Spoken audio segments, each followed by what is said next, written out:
Hi, welcome back to our third installment of the JMAC podcast. Yes, installment. I'm Daphne. I'm Eilidh. I'm Nathaniel. And today we're going to be talking about abandoned places in Scotland. Spooky. I know. Well, I don't think they're that spooky, I just think they're interesting. I think they're interesting as well. Yeah, because when we were looking at this topic, Mr. O'Brien asked us, why do you want to do abandoned places? Like, what is it that you find so interesting about them? And I just think they're like a time capsule, almost. You get to look into, like, such a private part of someone's life, and they're not there anymore. Yeah, have you ever watched, what's his name? Exploding with Josh. Yes.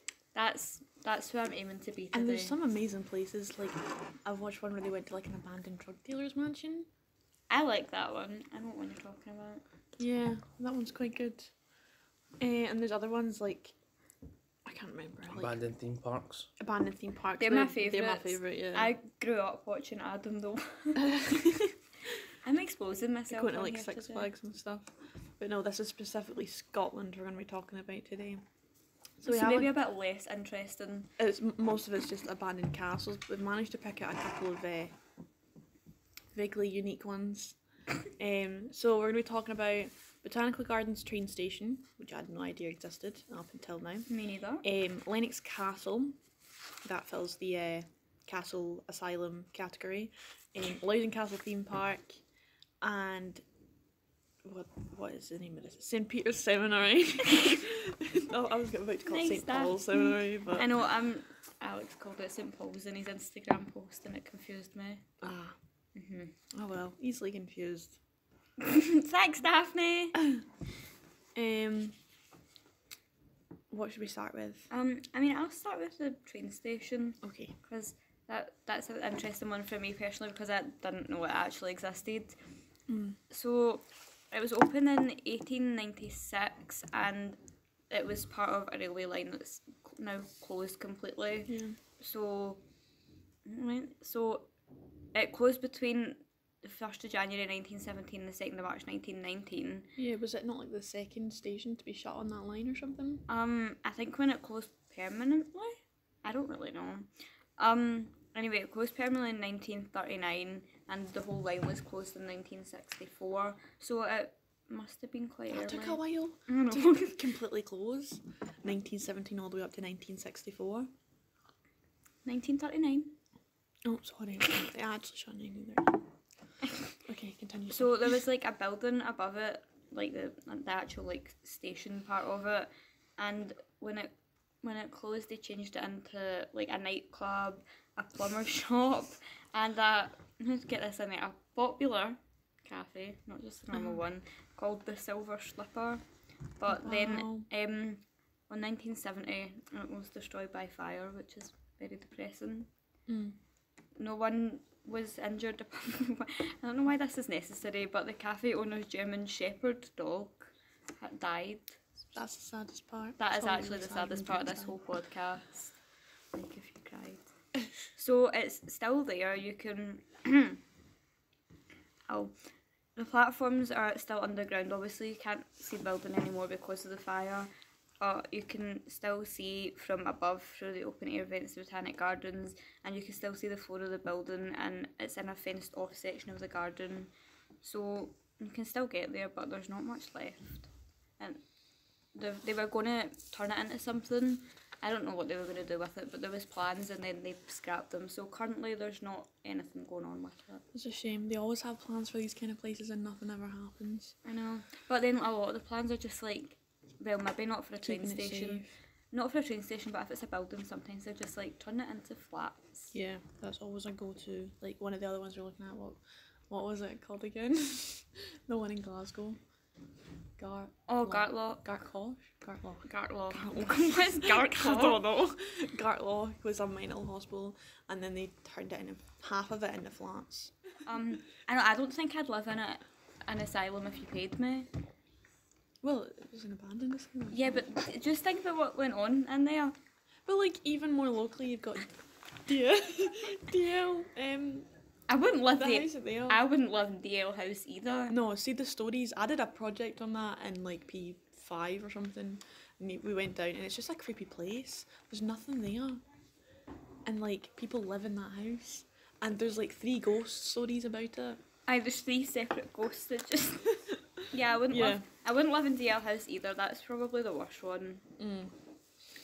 Okay, so the next place we're going to talk about is Lennox Castle. It's really pretty.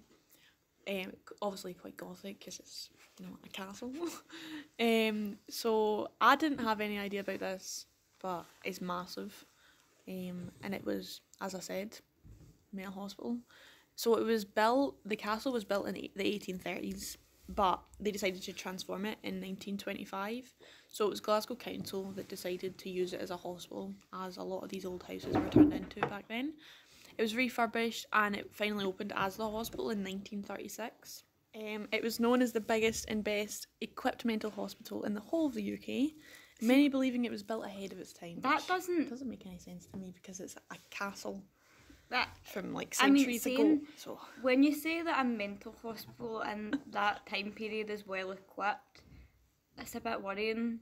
Yeah. Because they did a lot of some of the dodgy questionable procedures they were going through. Lobotomy.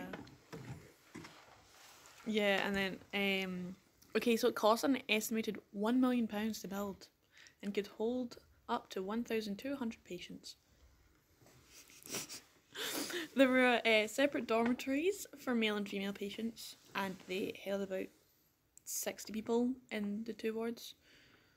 They also had access to 2 communal dining halls and a central assembly hall which housed a stage, equipment for cinema shows and recreational facilities. Why were they so set on separating males and females in this hospital? Why were they so set on having the only place they could socialise was the assembly hall? Starting to sound like a school. That, in my opinion. Let's not mix the 2 up. Okay, so then the deterioration was obviously had this promising start, as we know. So the conditions at the hospital started to deteriorate. So it developed a serious overcrowding problem because they were putting everyone in there, even for just the smallest thing you were put in the hospital. It obviously was understaffed for that, and they didn't receive sufficient funds to run the hospital effectively. The conditions were described as wretched and dehumanising. Jeez. So I don't know. So it's a bit like a school then. Okay. That's some strong words though. I know. They were so bad that by the 1980s, Dr. Alistair Sim, who was the hospital's medical director, said he'd never worked in a worse pit, that he was sick to the stomach about the plight of these poor people. So, Lennox Castle went downhill quite fast. Okay, so mistreatment is the next section. So, some claim that there was more than just neglect going on at the hospital. Oh no, which I don't like know this part. So, some patients recall being given unnecessarily cruel punishments for small offences. So, the incidents included being struck with a baseball bat and being made to run laps barefoot around the castle just for forgetting to address a staff member as sir. Wow. That's something else. Someone's a bit power hungry. One man was found set alight in the bathroom in the middle of the night and died the following day. Did they ever find out who did it? See, this is why, going back to my point about I would never live in an old asylum, this is why.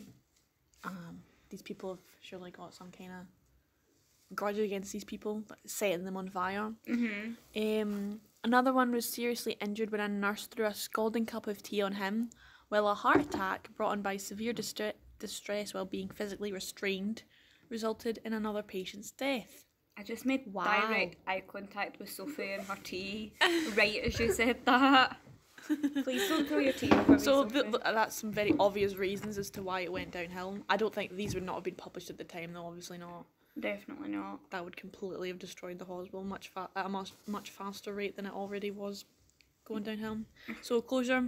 Despite all of this, Lennox Castle only closed its doors to the public in 2002. What? We were born. Well, wait. Is anyone a 2003 baby? Okay, Sarah. Oh, sorry, we were all born. We were born in 2002, and that thing was still open. That's terrifying.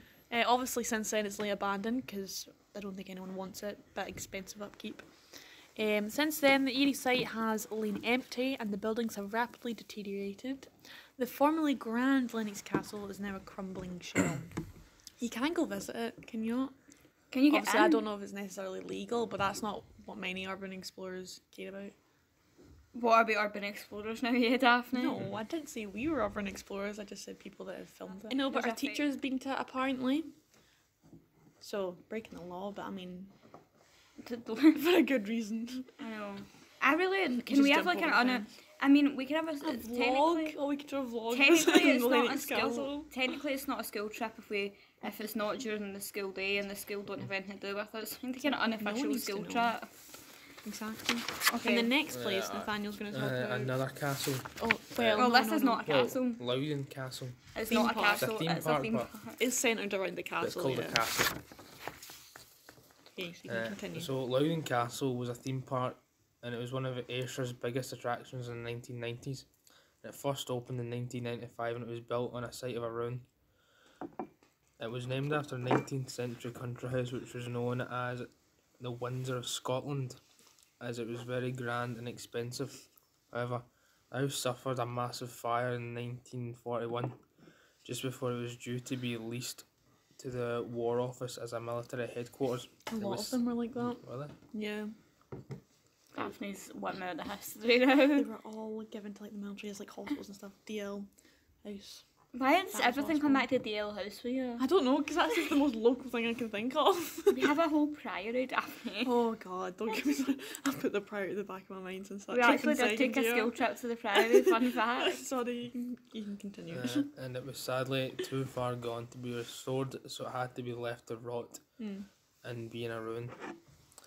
The namesake theme park was built next to the ruins, and you could even see the devastation left from the fire from some of the ride. The theme park was a hit and attracted nearly 200,000 visitors each year to start. Then it was temporarily closed due to mounting debts. It was overtaken by Raymond Codona in 1998, who retired in 2002 and said that Loudon Castle was a price You know, Cadona, you know how they like... sold Loudon Yeah, Castle. they sold it. Yeah, but is that like Cadona's, like, you know how Cadona's do like the fun fair? There's also a Cadona's theme park in Aberdeen. Probably. Is that the same person? Probably. I feel like it might be. Anyway, He sold it with a price of £1.25 million. It was then took over by Henk Benboom, good luck with that one. who invested £5 million into the attraction before closing the theme park. It had 11 thrill rides, 3 roller coasters, and lots of smaller fairground attractions. It even contained the largest aeroplane ride in the world at the time, the Plough. Wait, when did they decide to call the Charoplane? Wait, I just Swings? I call it the swings. What's a charoplane? Charoplane? Oh, I Okay. hate that so much. Call it a aeroplane. Do you? Yeah, because you hold your arms out like that. No, No. I You hold, do. I hold on You to it. I hold on certainly to it for do. dear life. Mm. Anyway, In 2007, a major devastation hit the park in the form of a member of staff, Mark Blackwood, 18, fell 80 feet while attempting to fix a broken roller coaster. He was taken to hospital the next day but died the next day due to his fatal injuries. This marked the beginning of the end. Yeah. And in 2010, Benboom released a statement describing the park as no longer economically viable, and it closed at the end of that summer. Since it closed in 2010, the theme park has been left to rot and decay, with a silhouette of rides remaining as a flashback to the past and the park's former existing life. That see, one makes me sad. you've been there. Ah, I've you been. went. I'm actually I went genuinely. the year that it shut. I think 2010. Oh, well, it shut in 2010. I'm genuinely upset that no one in my family ever decided to take me to Loudon Castle No, like because we went had. as a whole family. There was like 3 of us, 3 of like the 9 families. We all went, and I just remember it. It was such a good day. First real like fairground experience, you know, going on the lighthouse, the wee boats. First big roller coaster. I wasn't quite tall enough to go on, so I went with my auntie. And they like it wasn't a big theme park, but it was better than M&D's. Well, but this is the thing though. I'm surprised that M&D's is still open. Yeah. After that It's a one bit with of a the shady Yeah, Really? after blue their flag. whole roller coaster literally derailed and Yeah. nearly crushed some That children. roller coaster had quite a few problems, but we're not talking about M&D's right now. Yeah, So, like, that one's see- still open. Yeah, so you're looking at people who have, like, some people break in, other people actually ask the people that own it currently if they can go in. And they've still got, like, the largest chairplane in the world at the time, the plough. It's still there. It's quite terrifying to look at because it's so big. They also have a few of the roller coasters left, but they obviously sold some of the rides off. So a where lot we of went in the- second, do you remember Lightwater Valley? Yeah, a lot of the rides went to Lightwater Valley, which is Yeah. really interesting because when I think it's a lot of the pirate themed rides because Yeah, they've got that Black Pearl, the one that goes right upside yeah, down. that was not came for from me. I did Loudon not. Castle. I watched everyone on that one. Yeah, so they sold them all off, and now it's just, I don't know, that one just hits me differently because I actually went there. shared That one memories, that and one then really it's just, hits different. it's just empty. I was really always interested in abandoned theme parks. That's probably my favourite because it's Yeah. the closest one. But it's really sad because I feel like they could have saved it. Maybe. I don't think they could. Not after someone that okay, No. fair enough. No. There wasn't any coming back from that. True. So, it was a sad end. So, the next place we're going to talk about is St. Peter's Seminary. So, this is a bit of a priesty one. Well, a priesty one. A priesty one. So, it's in Cardross, which is in Argyll and Bute. Yeah. So, it was designed in 1950 by the company Gillespie Kidd and Coa, I believe it is.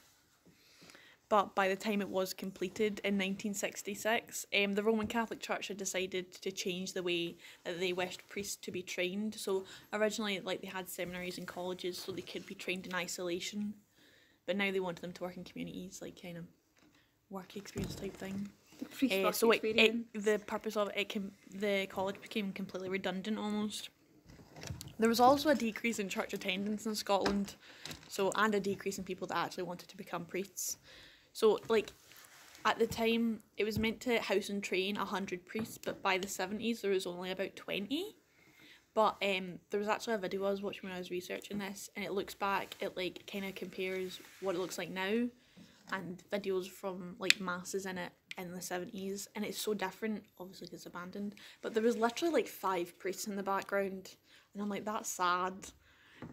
But it was so, like, warm and bright with all the wood, and it was nicely tiled, obviously quite modern, and now it's just like concrete and graffiti and darkness. Concrete graffiti and darkness. Yeah, but it officially closed in 1980. See, I like, obviously, as I said, we'll put pictures in, but this one, in terms of the architecture, is quite different from the other ones, because I associate, like, the church with being either really minimalist or really ornate, and this just was neither. It was quite modern. It's described as being Yeah. brutalist. Oh, Don't really know what that means. me but- neither. So I thought it was quite stylish despite the purpose that it serves. So it kind of sticks out like a sore thumb to some people. A little And bit. despite the fact that it's hidden in a forest. So it's quite hard to find, but it's so, like, loud and not necessarily obnoxious. It's just quite out there. Yeah, I think I want to go find it because I Yeah. feel like you can probably get into it quite easily. Yeah, a couple people in our year have been.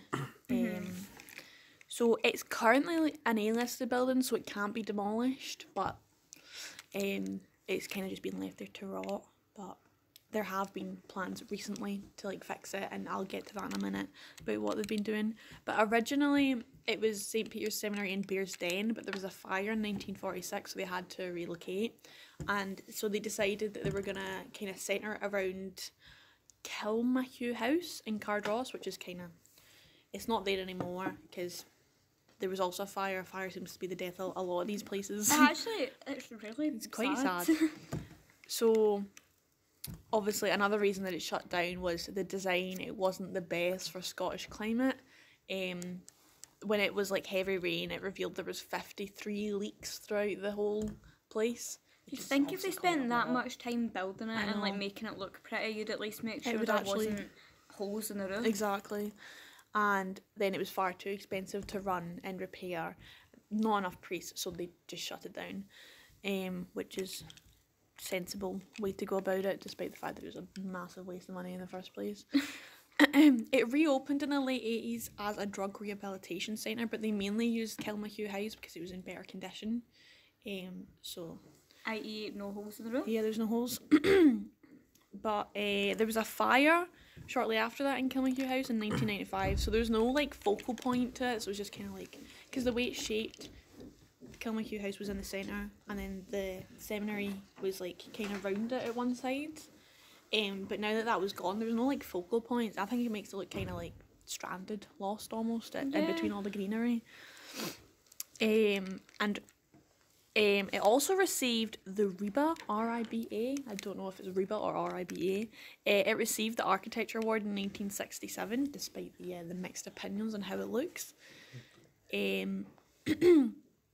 But in more recent news, there was a kind of art company that wanted to do a project in 2017. So it was a kind of new hope to actually make the seminary somewhere the public could visit again.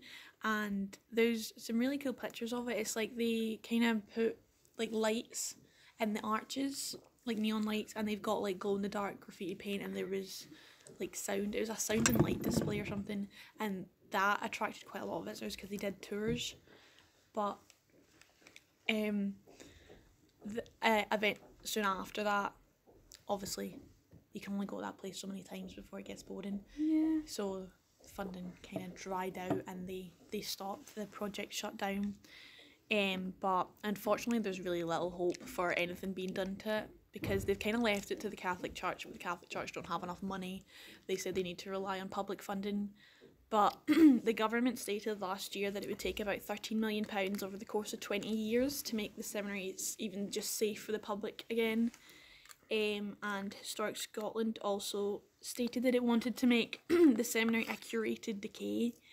So it basically just was to essentially legalise urban exploring and like allow the public to easily access like a kind of time capsule type thing, as I've said. It's not going to change anything, they're not going to make it like another seminary or turn it into flats. You just want to leave it as it is but safe so people can go in and see, be like, oh my god, there was people living here, people training here, this is where people started their careers all those years ago, and there's so much history in this place. Obviously it's a pretty famous building, and it's quite admired in the architectural aspect all across the world, or at least that's what the Catholic Church hopes. So I quite like that one. It's a bit of a different one. So I didn't even know what a seminary was before I looked this up, despite the fact that I'm a Catholic. Oh, 2 people have the coronavirus in England. Well, I love that. Great. Anyway. So yeah, that one's quite funky. Any opinions on the seminary? I want to go. I do want to go. It looks... I'd like to go to all trip. these places, Well, but I don't want to Daphne. get like arrested. Well, Daphne, you are the one sitting around this table who has a car, so when you know how to drive it... Doesn't when mean you I know how to to drive. when you know how to drive it, JMAC trip to St Peter's Seminary. Okay, sorted. I'll keep that one in the books. Great. That's going to be your first expedition. Yes. In your new car. And that sounds like a great way to start out driving. We might never come back, but it's I know. fine. So, Yeah. that's all the places we have to discuss. this. Yes. There is a lot more, and you can look into them themselves. We'll leave you like the wee links to the kind of list we used is like the 10, I don't know, creepiest or something. I think we used about 8 lists. I'm going to be quite Yeah. honest with you, Daphne. There's a lot of castles turned into like asylums, but there's also other ones mentioned was Paul Fail, like Oil Village. Mm-hmm. It's a whole village just abandoned. I like that one. That one's quite cool, but we didn't have time to research that one. So I would So there's suggest also looking no into time that in the one. podcast to I actually know. put it in. Various other ones, like this all kind of stemmed from looking at Hartwood Hospital, which is quite close to us. Yeah. It is quite a dramatic past. Yeah, you also... I mean, well, people do get into Heartwood, but it's not safe, and I'm pretty No. sure there's guard dogs. Yeah. So... Yeah, when I was looking at that one before we decided to change what we were researching, someone said they visited with their friend and they were standing looking out somewhere, and then the floor that their friend was just standing on collapsed. And the friend managed to hold himself up because he Tag got yourself like 2 on the floor. planks stuck between his underarms, and that's the only reason he didn't like fall to his death. And he just explained this in the most chill way possible. Yeah, it was like, so my So friend it's nearly not died safe, but it's nice Yeah. to look up. from a distance. I'm sure it's lovely. Yeah. But I wouldn't recommend trying to go in because you No. might just fall through the floorboards like that guy did. Yeah. So, obviously we're not experts, so. Okay, so that is everything we have for this podcast. See you next time. Goodbye. Bye. Bye.